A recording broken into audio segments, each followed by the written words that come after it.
11 de la mañana, momento de hablar de un tema muy sensible, lógicamente, como es el suicidio, ni más ni menos. Hemos tenido un caso en la ciudad esta semana, en las últimas horas en la provincia acaba de fallecer un joven que se había arrojado sobre la ruta 12 al paso de un camión. Lógicamente es un tema muy difícil de abordar y que justamente por esta complejidad muchas veces lo que se opta es por no hacerlo, por no hablarlo, por no ponerlo sobre la mesa y por quizás estigmatizar a la víctima, a quien se termina quitando la vida de por qué tomó esa decisión o andás a ver por qué lo hizo, o se pone en juego cómo estaba justamente su salud mental a la hora de tomar esa decisión y no se habla dentro de un contexto social que es básicamente en el que habitamos. Para charlar de este tema y hacerlo con especialistas nos acompañan Valeria Clenian. Ella es técnica en acompañamiento terapéutico y coordinadora de las guardias de salud mental del Hospital Centenario, y también Selmira Gómez, quien es la jefa del servicio de salud mental del hospital y tiene la gentileza de acompañarnos. ¿Cómo están? Buen día. ¿Qué tal? Buen día a todos los oyentes. Bueno, cuántas aristas, ¿no?, que tiene el tema y qué difícil es justamente abordarlo cuando se les pide a ustedes y se les dice hagamos una campaña o charlemos de suicidio o pongamos el tema sobre la mesa. ¿Por dónde arrancan? ¿Por dónde le empiezan a entrar a este tema tan complejo que mucha gente prefiere no hablar, prefiere ocultar y que termina teniendo los resultados gravísimos que tenemos, ¿no? Que es justamente que jóvenes, que adultos, que cualquier persona se termine quitando la vida? Bueno, justamente va por ahí, ¿no? Esto de empezar a hablar, tal vez empezar a desmitificar ciertas creencias que ha habido a lo largo, ¿no?, digamos, de la historia. Esto de decir, bueno, no hablemos porque puede haber un contagio, ¿no? Como esto, decir, lo van a empezar a hacer, y no, es todo lo contrario. Empezar como a derribar esos tabúes en relación al tema de lo que es el suicidio, hablarlo, dijéramos, en los espacios de las escuelas, en los centros barriales.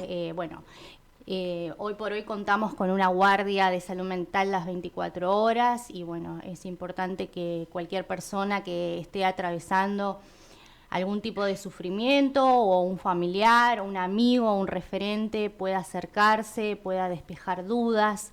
Todas, dijéramos, las preguntas son bienvenidas. Así podemos orientar, ¿no? Desde como profesionales de la salud mental podemos, dijéramos, escuchar esas dudas, esas preguntas, ese sufrimiento, hacer un seguimiento, orientar a un tratamiento, armar, digamos, ayudar a armar también redes vinculares, ¿sí?, que tienen que ver con familiares, con equipos comunitarios. O, bueno, la persona que cree que alguien está padeciendo en ese momento algún sufrimiento también, digamos, acercarse. Bien, ¿y cuáles son los signos de alerta? Porque muchas veces lo primero que tendemos a hacer cada uno de nosotros cuando está mal es negarlo. Es, no, yo no tengo este problema o yo no... Como cuesta mucho derribar esa barrera de afrontar y asumir que uno tiene un problema o que se está sintiendo mal. Entonces, ¿cuáles son esas pequeñas alarmas que se le encienden a uno a la cabeza que dice, esto requiere de pedir ayuda, esto requiere de hablarlo? En el caso de ustedes, directamente con especialistas de salud mental, pero en todo caso, si no, con un amigo, con alguien de confianza. ¿Cuáles son esos pequeñas alarmas que se encienden? Bueno, creo que es tan diverso como somos los seres humanos, pero sí, por ahí depende de la etapa de la vida, pero generalmente la persona se encierra mucho, pasa no necesariamente acostado ni tirado en la cama, claro, sino que puede hacer totalmente su vida normal, incluso hacer un montón de cosas, porque en realidad el pensamiento y todo pasa adentro de la cabeza de esa persona. Entonces, por eso hay muchas veces que son inesperados, parece, ¿no? Sí. Porque dice, yo no lo veía mal, estaba bien, se sonreía, hacía chistes, Pero bueno, tiene que ver con esto también, que la persona que está pasando un infierno en su cabeza, como pasa con las personas que están mal y toman la decisión o creen que la mejor opción es desaparecer, digamos, y morirse, no lo dicen generalmente. Vos sabés que a mí me preocupaba mucho, en septiembre hay una fecha especial de prevención del suicidio. Sí. Y había visto una nota que se había publicado en un medio de alcance nacional, las fotos de personas, de familiares que habían dicho, bueno, este era mi hermano un día antes de quitársela. Exacto. Y era toda gente que vos veías fotos felices, digamos. Exactamente. ¿No? Sí, por eso digo, es muy variado, digamos, porque los cuadros que pueden llevar a esas instancias son muy variadas, pero sí es verdad que que hay personas que sí, que se nota que están mal, que tienen diferentes intentos previos o que lo expresan y lo dicen y que después lo hacen, o sea, eso es un mito, eso del que dice y el que avisa no lo hace, porque realmente la persona cuando es como está una mal, frase hecha eso. Exactamente. Hay personas que lo dicen, hay personas que sí demuestran que están mal y hay personas que no. Hay personas que vienen con mucho, sobre todo esto que también lo planteé yo la otra vez que vine, es sobre todo esto de que no está bien estar mal. Entonces son personas que siguen, no paran, digamos, porque no se detienen, porque no pueden, porque tienen muchos problemas, pero si yo paro, bueno, no trabajo, no le doy de comer a mis hijos, un montón de cosas, no puedo estar para ellos, y en realidad lo importante para los hijos y para el resto es poder aceptar que uno no puede con todo y que muchas veces uno va delegando todo lo que tiene que ver con la salud mental porque no se ve, se naturaliza y uno aprende y empieza a naturalizar sentirse mal. Y después no se da cuenta uno. Y si a eso le sumamos esto de que no puede ser que uno esté mal, porque si no es culpa de uno, ¿no? Sí. Porque no hay un análisis. No le pusiste voluntad. Claro, no hay como si fuese una cuestión de ganas nada más, ¿no? Hay un sistema mundial, ¿no? Que también nos lleva como esto, a producir y bueno, y no parar nunca y no hacernos preguntas, digamos, en relación a lo que nos va pasando.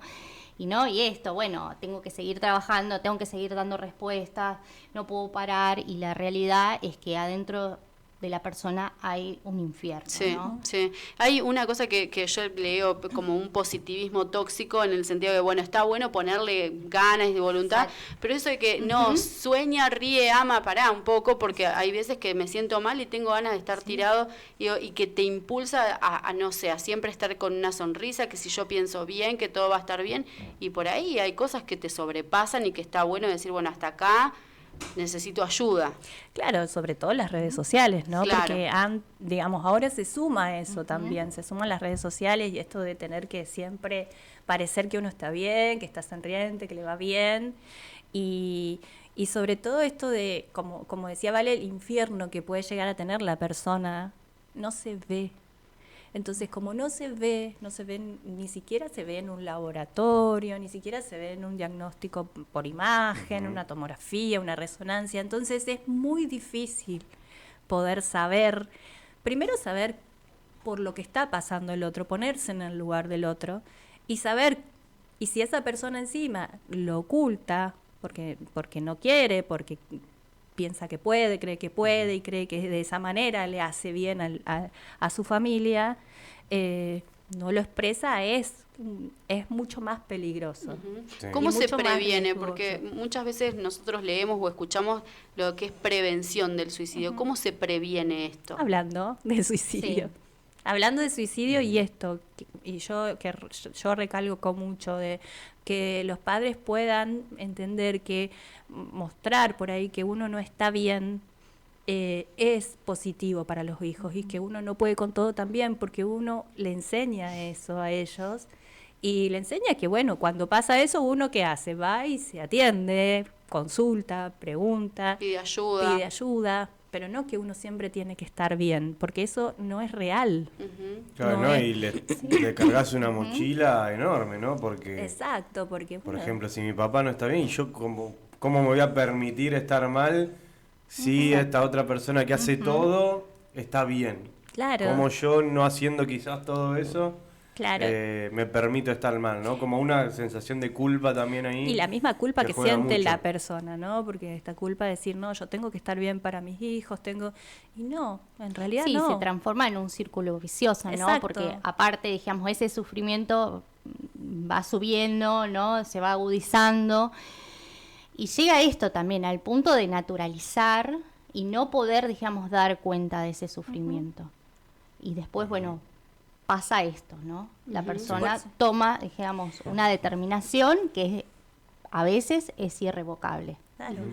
Es todo un proceso, digo, esa toma de decisión. Intuyo que hay casos variados y es muy complejo establecer una línea, pero bueno, ahora desde el hospital no van a empezar a contabilizar, van a empezar a tener un registro Así es. Sí. de los casos de suicidio del departamento de Gualeguaychú. Sí. Desde el lunes, el Hospital Centenario entró en el sistema que es de vigilancia de intentos de suicidio, y esto, bueno, va a permitir cuantificar y cualificar esas acciones. Cuantificar porque vamos a poder tener un número más certero. Digo que si bien había estadística, pero bueno, a través de esta vigilancia se va a poder hacer más de cerca, y cualificar porque vamos a poder también saber cuáles son los grupos en riesgo, dijéramos, qué es el detonante, qué posibles seguimientos y tratamientos se puede indicar, poder hacer, dijéramos, pensar políticas de prevención y promoción mucho más, dijéramos, acordes a lo que necesita también nuestra región. Cuando hablábamos recién, Rodri decía, los chicos pueden llegar a pensar, y muchas veces no pensamos el suicidio relacionado a niños o a personas adultas mayores, siempre como, bueno, como que tenemos la edad mediana, ¿no es cierto? Pero después también nos toca enterarnos de noticias de niños que han tomado una determinación, de personas muy mayores también. ¿Se habla esto o tenemos que empezar a hablar de esto con los niños? ¿Desde qué edad? ¿O desde qué edad ellos empiezan a comprender esta situación? Sí, creo que, a ver, acá podemos como también traer el tema de la ESI, ¿no? De la educación sexual integral, que tiene que ver también con esto de expresar lo que los niños desde muy pequeños van sintiendo, lo que les va pasando. Por eso es importantísimo, ¿no?, que, digamos, la ESI esté en todos los espacios donde los gurises se desarrollan, para que ellos puedan empezar de alguna manera a hablar de eso que les molesta, de lo que los hace sentir mal. Y de ahí, dijéramos, ir en esto, ¿no?, como ir pensando en otras estrategias para cuando van creciendo, cuando pasan, dijéramos, a una edad más de la escolaridad, cuando atraviesan la adolescencia. Digo, que ahí también, bueno, es una edad que compleja, si se quiere, ¿no? No sé, empiezan a pasar otras cuestiones, y bueno, yo creo que sería importante poder conversarlo, dijéramos, desde que están en el jardín, ¿no? Sí, sobre todo en esto, en las cuestiones de las emociones, sí, ¿no? De lo que les va molestando, qué es lo que no les gusta. ¿Qué te pone triste? ¿Qué te preocupa? Exactamente, y que sea algo más natural, ¿no? Decir, bueno, hoy no estoy contento, hoy estoy enojado, hoy estoy triste. Sí, y los adultos también empezar a respetar eso, viste que también, así como hablamos de las redes sociales, a los niños muchas veces se les pide que estén siempre contentos, corriendo y felices. Sí. Muchas veces tienen días que están así un poco más tristes o tranquilos o sin ganas de hacer nada, y también aprender a respetar eso, ¿no? Y también que ellos aprendan a poder ponerle palabras a eso y a entender. Si bien cuando son chiquitos eso es algo que no se puede, entonces cuando hay pocos casos, este año que pasó y este principio de año lamentablemente hubo más casos de niños en edad escolar, que eso es algo que no se veía antes con tanta frecuencia. Sí, lo que se veía eran accidentes. Claro. Sí, los niños tienen accidentes, qué sé yo, de alguna manera, y eso en todo un contexto y en toda una evaluación con los especialistas, obviamente en niños, también se aborda como intentos, ¿sí? Entonces son un montón de cosas que hay que prestar atención cuando son muy chiquitos. Cuando entran ya a la edad escolar ya es más fácil, y ahí yo creo que es importante la educación emocional, ¿no? Esto de poder reconocer las emociones, saber que cuando uno está angustiado, que no está mal llorar, que no, un montón de cosas, de poder hablar de, así como se habla del sistema, como yo dije la otra vez, del sistema digestivo, el sistema respiratorio, también hablar de el cerebro, pero el cerebro en cuanto a todo, su función, no solamente estructural, de ver la neurona, sino de las emociones. Sí, ¿no? lo mental. Sí, empezar a hablar de la salud mental, ¿no? Así Exactamente. esto, como hablamos de salud y le decimos a los chicos, bueno, hay que ir al pediatra a un control, bueno, también hablar de la salud mental. Sí, sin duda. Y volviendo un poco al registro que van a empezar a tener ahora, ¿qué herramientas les va a dar? Vos decías para pensar posibles abordajes y imagino que en cuanto a lo cuantitativo les va a dar este mapa, ¿no? Para establecer la línea roja, si se quiere, ¿no? Este grupo de riesgo, que uno a simple vista intuye que va desde la adolescencia hasta los 30, 40 años, esa etapa entre la adolescencia y la adultez, ese cruce que muchas veces, al ser tan brusco por ahí el cambio, es donde se generan mayores inconvenientes, ¿no? Y en todas las etapas de la vida, porque en los cambios de cuando el adolescente empieza la adolescencia, cuando termina la adolescencia y se supone que tiene que, a los 18 años, 21, tiene que tener todo resuelto, digamos, y todo lo que implica eso y que se pueda mantener solo, etcétera, etcétera, y que empieza, como digo, la cuenta atrás, digamos, siguen los años después de los 21 y bueno, eso se va haciendo difícil, porque es difícil desde el mucha momento presión, económico. ¿no? Re. Claro, después cuando uno ya pasa más allá a la edad adulta mayor, ¿no? Que deja de ser productivo para la sociedad porque se jubila y de repente no sabe qué hacer. Sí, Más la variable de como de que la son esos quiebres en la edad, ¿no? Son las etapas Sí. vitales, sí, que son las crisis vitales, que le dicen que son muy importantes porque son bisagra en nuestra vida. Y depende de cómo nos agarre, ¿no? Entonces, es también estar atento uno con uno mismo, de que cuando se empieza a sentir esas cosas, que eso es lo que, la primera alarma, y que uno es el que puede prevenir eso. ¿Y cómo se da lugar a eso? ¿Qué ejercicio puede hacer uno consigo mismo o con los cercanos para decir, no estoy bien, esto no me tiene bien, esto no me hace Hablar, bien? tal cual, hablar, comunicarse, si ir al psicólogo, hacer una consulta, por ahí no hace falta que haga algún tipo de tratamiento, pero no esperar a estar muy mal para consultar. Sí. Uno hablar, y también cuando viene un compañero, un amigo, la pareja, a contarte un problema, no minimizar, porque Exacto, muchas veces es lo sí. que nos pasa, decir, che, estoy No, re pero ¿sabés lo que me angustiada. pasó a mí? Sí. Claro, como si esa competencia de tragedia, Sí, tal o eso, cual, pero sí. no te preocupes, no te Sí, sí. preocupes. Ah, bueno, dale, buen consejo, no me preocupo. Claro. O sea, Sí, Como no lo o- pensé antes. ¿cómo no se me Sí. ocurrió? Sí.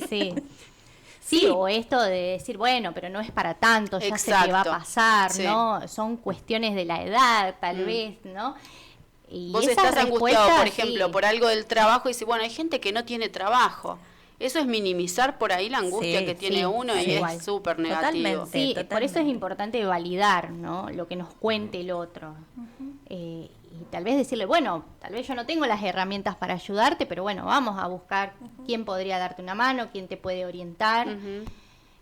Pero no dijéramos esto, Minimizarlo. decir, bueno, ya se te va a pasar, quédate tranquilo, ¿no? Como si fuese un ejercicio tan fácil de hacer. Sí, vamos a... O desestimarlo, Tal porque también es eso, es cuando alguien viene a contarte o alguien te dice, me quiero matar, digamos, es muy fuerte para uno. Y Sí. más si es un ser querido, Sí. ¿no? Entonces, manejar la angustia que a mí me produce eso, que me está contando el otro, es difícil. Entonces, es también esto, ¿no? Bueno, ya, bueno, no te preocupes. Dejate de joder, no es tan Sí. grave. Sí. Fíjate, ¿no? Pero porque es lo que uno tiende a hacer, porque es educacional y es cultural, digamos, es estructural nuestro. Nosotros, digamos, es lo que está bueno poder cambiar, porque evidentemente todo lo que está pasando ahora hace que las personas que más sufren y que son un poco más sensibles terminen así. Seguro, seguro.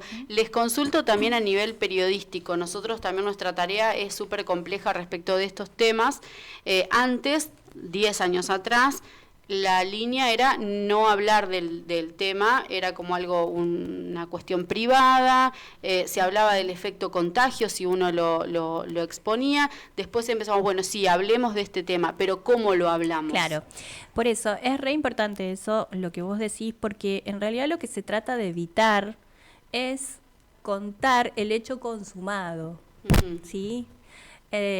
Porque eso sí puede producir, sobre todo en los adolescentes, esta cuestión que se llama contagio, mancha de aceite. Eso existe, sobre todo en los adolescentes, y si ustedes prestan atención o leen las noticias, ven que pasa, digamos, en escuelas o en lugares que uno llega a ese hecho y van, o los tipos de juegos, o cómo se van, digamos, conectando en las redes sociales, eso es muy común. Entonces el hecho consumado es el que por no ahí no se debería poder hablar, pero claro, sí, no dar detalles en relación a cómo sucedió, cómo fue, ¿no? Porque, por ejemplo, también les planteo, les hago unas preguntas como realmente como una guía práctica para nuestro trabajo.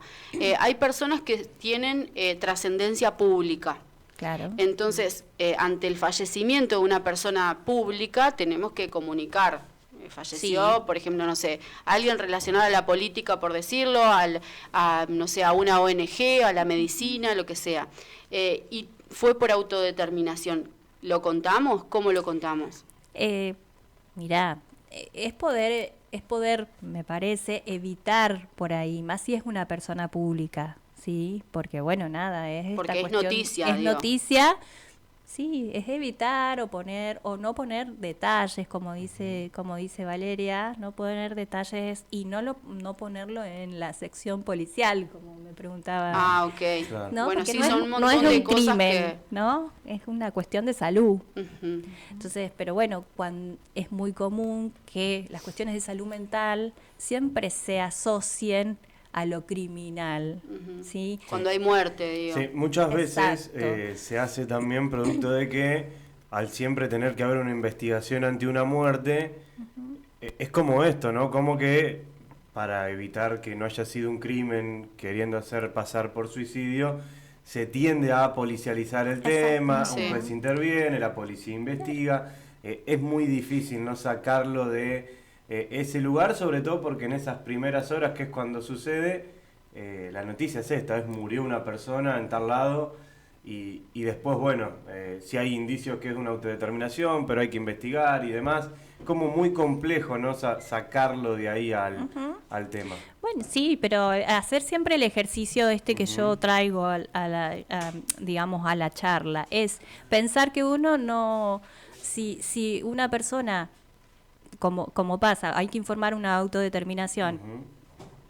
¿Por qué?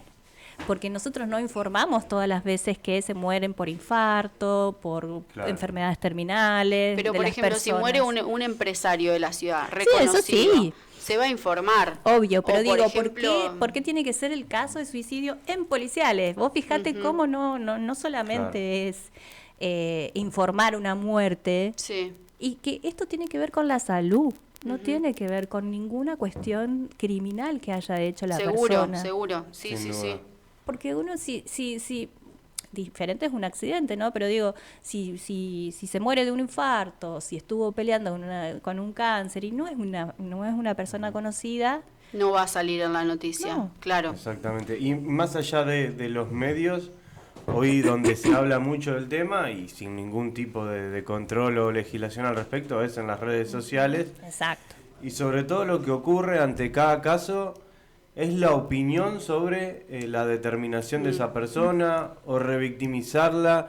Más allá, no, que la opinión quizás sale desde la mayor empatía que puede sentir uno por la persona que se quitó la vida, pero es como de nuevo, como exponer esa situación y revictimizar, si se quiere, a alguien que tomó esa determinación. Sí, hasta ventilar su intimidad, ¿no? Después, Claro, no contar sé. Exacto. detalles muy íntimos que quizás esto nadie tenía por qué saberlos, y quizás esto desde el amor, incluso que podría sentir esa persona, es que termina exponiendo todos esos detalles.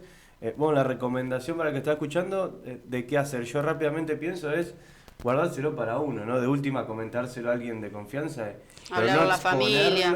Y si es una cuestión de que quieren expresar sus sentimientos a la familia, decírselo en forma personal o privada, ¿no? Sí. Si puede ser a través de, no personalmente, porque si está lejos, pero sí en forma privada, digamos, mandarle un mensaje a la persona, no en las redes sociales que todo el mundo está viendo, busca los comentarios, y ahí se genera como toda una cuestión más de morbo que pasa porque mucho. se pone mucho el foco también, ¿no? en quienes quedan en este caso, ¿no? Que encima Exacto, de lamentar una pérdida de un ser querido, se pone el foco en ellos de cómo no se dieron cuenta, cómo no actuaron a tiempo, que por qué no vieron. Sí, como un cargo, como una responsabilidad. Se le carga una responsabilidad a la familia que es muy cruel también. Claro, y es una cuestión de salud, porque en ese momento la persona que toma esa determinación está tan mal que su cerebro y sus pensamientos existe y están totalmente seguros y convencidos de que es lo mejor. Porque eso pasa, y pasa mucho en las depresiones, ¿no? En las depresiones es un síntoma.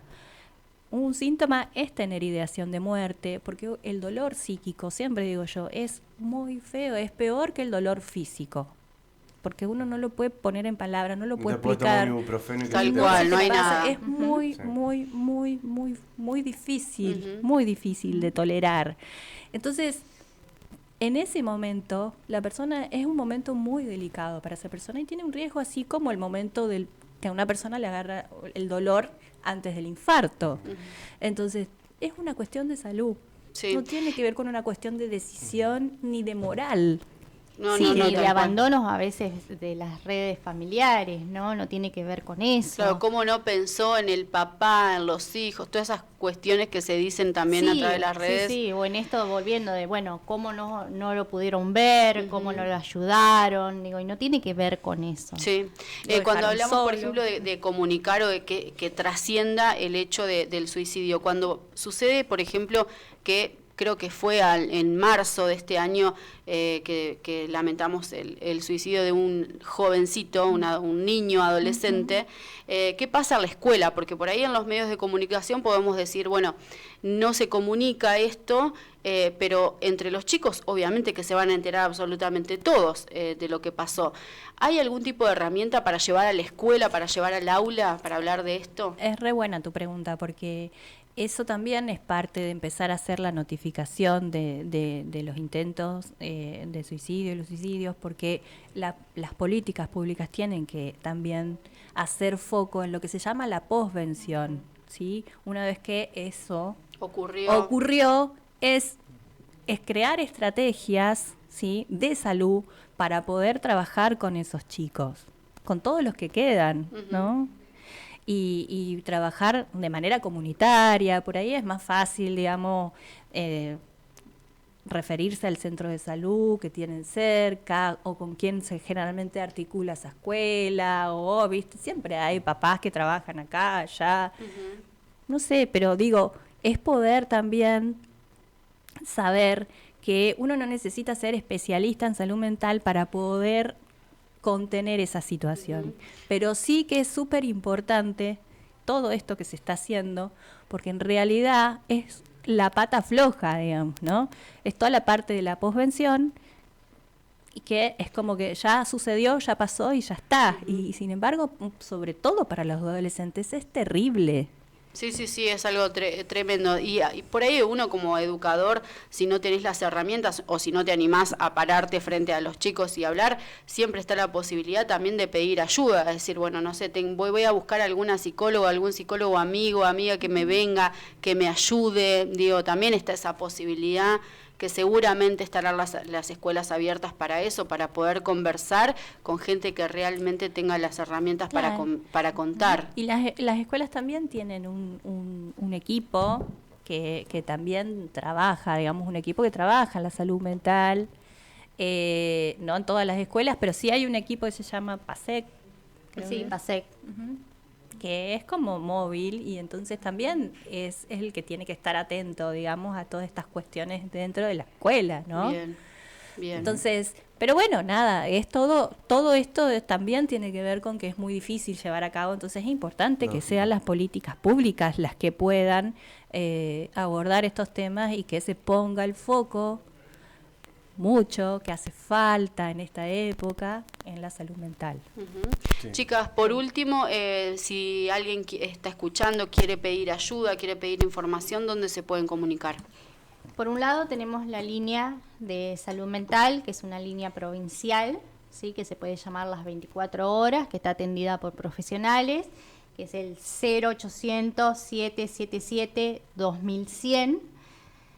Allí se puede, digamos, consultar, pedir orientación, contar lo que está sucediendo o lo que le está sucediendo a la persona y bueno, y va a recibir seguramente algún lugar donde acudir. Y Bien. si no, dijéramos, en el Hospital Centenario tenemos la guardia de salud mental que funciona a las 24 horas. Así que sí, en forma activa, en de forma 8 activa, de la sí, mañana a 20 a horas. 20 horas y pasiva a la noche en la Guardia General y se llaman, digamos, Claro. a las ¿Y chicas. con qué se encuentran ahí? ¿La gente que concurre al Hospital Centenario ya lo hace en un estado de desborde, de desesperación? ¿O se encuentran también con casos que concurren antes, que no está tan angustiada la persona, sino que dice, voy ahora para evitar... Sí, te encontrás con todas las situaciones, con la persona que ya viene, digamos, atravesando ese sufrimiento hace mucho tiempo y por alguna razón, porque alguien lo obligó o porque no daba más, se acercó. O también te encontrás con la otra persona que viene a consultar en nombre de, así le llamamos, digamos, en la guardia, y bueno, y pide, dijéramos, un asesoramiento, una orientación, nos dice, bueno, ¿cómo lo puedo traer? Entonces, bueno, ahí le damos como algunas herramientas para Siempre que pueda acercarse. interviene casi un otro, ¿no? Es muy difícil que alguien que esté mal vaya por motus propio. La Depende. realidad es que ha ido va cambiando eso. Creo que por suerte, ¿no? Va cambiando. Hace falta, ¿no? Como se ve un muchísimo, poco más o sea, estos últimos años, ¿no? Después Sí. de la pandemia creo que las personas se animan o se están animando, tal vez muy de a poco, pero a llegar a la guardia y decir, bueno, algo me está pasando, no sé lo que es, pero bueno, vienen y consultan. Qué bueno hablar de salud mental entonces y que esto se contagie positivamente Sí, así es. para mucha gente. Y insisto también de que se pueda tener en cuenta en la agenda política la salud mental, en los presupuestos, ¿no? Porque la verdad que es preocupante, digamos, porque nosotros, digo, la salud mental incluso más allá de la crisis económica del país, está colapsada, sobre todo la pública, ¿no? Y encima si a eso le sumamos la crisis que tenemos, es como es peor, Es ¿no? muy difícil Porque la dar gente está respuesta, ¿no? mal. Claro. Es muy difícil desde el lugar de uno, dar respuesta con tan pocas herramientas, ¿no? Igual yo quiero rescatar que en el hospital nosotros tenemos la única, de todos los hospitales polivalentes de la provincia, la única guardia activa. En el resto de los polivalentes, o sea, que no son los neuropsiquiátricos que se llamaban antes, que tiene guardia activa quiere decir que están presencialmente, que tiene guardia de salud mental, que es interdisciplinaria, como dice la ley de salud mental, y que se puede abordar y que se puede recibir a las personas cuando están mal, en su peor momento, ¿no? Y eso es algo, digamos, que se sostiene y que está bueno que se pueda sostener y que está bueno que el hospital nos pueda, digamos, apoyar en eso, que nos apoya y esto de las gestiones en todo lo que se pueda hacer de salud mental. Y que las partidas presupuestarias acompañen también, por supuesto. También, por supuesto. Chicas, muchísimas gracias por su tiempo. Gracias a ustedes. Gracias a ustedes. 11 de la mañana, 39 minutos, nos queda un tramito nada más de ahí vamos. Ahí vamos. Y te hacemos compañía hasta el mediodía.